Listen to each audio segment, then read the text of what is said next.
Magandang umaga mga kahuan, narito na ang Pag-asa Weather Update today. Narito na yung ating latest update sa ating binabantayang bagyo na si Bagyong Gardo. So ito po yung bagyong pumasok ng Philippine Area of Responsibility kahapon. Kahapon din po ay lumabas na yung bagyo namang si Francisco bandang alas 7 ng gabi. Sa ating latest satellite images, makikita po natin yung bagyong si tinawag po nating Francisco na may international name na Mekhala ay humina na po, no, isang tropical storm na lamang at nandito na lang siya sa ang huli pong lokasyon na to ay 830 km northeast na extreme northern Luzon. So nasa may southern part na po ito ng Japan. Samantala, yung nasa loob po ng Philippine Area of Responsibility ay yung bagyong Gardo, isa po itong severe tropical storm.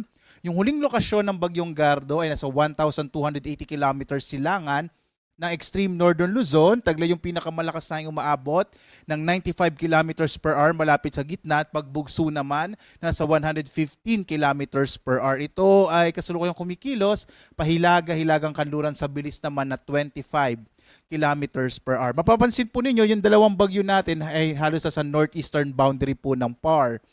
Hindi na ito masyadong nakaka-apekto, particular na sa habagat. So hindi na masyadong na-enhance or napapalakas yung habagat at wala ring direktang epekto yung Bagyong Gardo sa ating bansa. Sa kasalukuyan, may epekto pa rin po yung habagat, particular na sa may kanlurang bahagi ng Luzon at ng Visayas. So inaasahan pa rin natin ngayong araw, medyo maulap pa rin yung kalangitan sa malaking bahagi ng Luzon, lalong-lalo na sa may area ng Ilocos Region, Cordillera, dito sa may kanlurang bahagi ng Central Luzon, kabilang na rin yung Metro Manila, Calabarzon, Mimaropa, at dito sa may Western Visayas. Iba pang bahagi ng ating bansa, lalong-lalo na po yung eastern section nitong Luzon, ng Kabisayan at malaking bahagi ng Mindanao, makararanas naman ngayong araw ng mga localized rain showers and thunderstorms.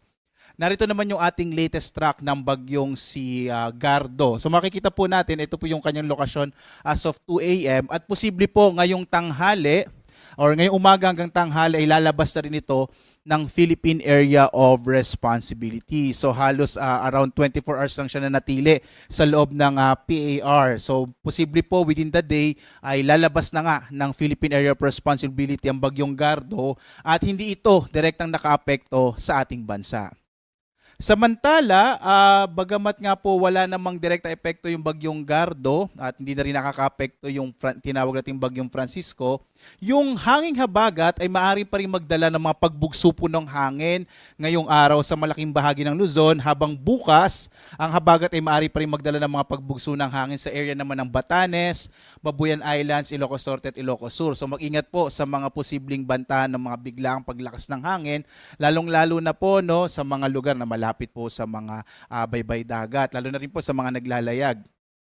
Samantala, may nag-issue po pa rin tayo ng weather advisory. So ito po yung inaasa nating lakas ng ulan sa loob ng 24 na oras. So ngayong araw, posible pa rin yung hanggang malalakas sa mga pag-ulan sa area ng Zambales, Bataan at Occidental Mindoro. So iba yung pag-ingat pa rin po sa mga kababayan natin sa bahaging ito ng ating bansa dahil nga posible pa rin yung mga potensyal ng mga flash floods and landslides. So ito po epekto pa rin ng hanging habagat. Bagamat inaasahan nga natin na mababawasan na yung lakas po nitong hanging habagat, sa Sabado or bukas, posible pa rin ang hanggang sa kumisay malalakas sa mga pag-ulan sa Zambales at sa Bataan. So mag-ingat pa rin po, no, sa mga flash floods and landslides sa area sa bahaging ito ng ating bansa. Samantala, over this weekend, inaasahan po natin na yung hanging habagat, nabanggit ko po na medyo hina ng epekto nito, pero asahan pa rin, medyo magiging maulap pa rin yung kalangitan, lalong-lalo na dito sa may kanlurang bahagi ng Luzon at Visayas. So bukas, inaasahan pa rin natin, medyo maulap pa rin po yung kalangitan na may kalat-kalat na mga pag-ulan sa bahagi ng Ilocos Region, ilang bahagi ng Central Luzon, sa Metro Manila, posibleng medyo maulap pa rin yung kalangitan, bagamat hindi na tayo umaasa or hindi natin na-expect na mayroon pang mga malalakas na mga pag-ulan. Gayon din po sa ilang bahagi ng Calabarzon, Mimaropa at gayon din sa may area ng Western Visayas. Samantala, sa iba pang bahagi ng ating bansa, this weekend, inaasahan natin mga localized rain showers and thunderstorms naman ang mararanasan. Posibleng medyo maaliwalas ang panahon sa iba pang bahagi ng ating bansa over this weekend. Kasi inaasahan po natin this weekend ay wala na tayong bagyo sa loob ng Philippine Area of Responsibility at medyo hihina na rin itong habagat.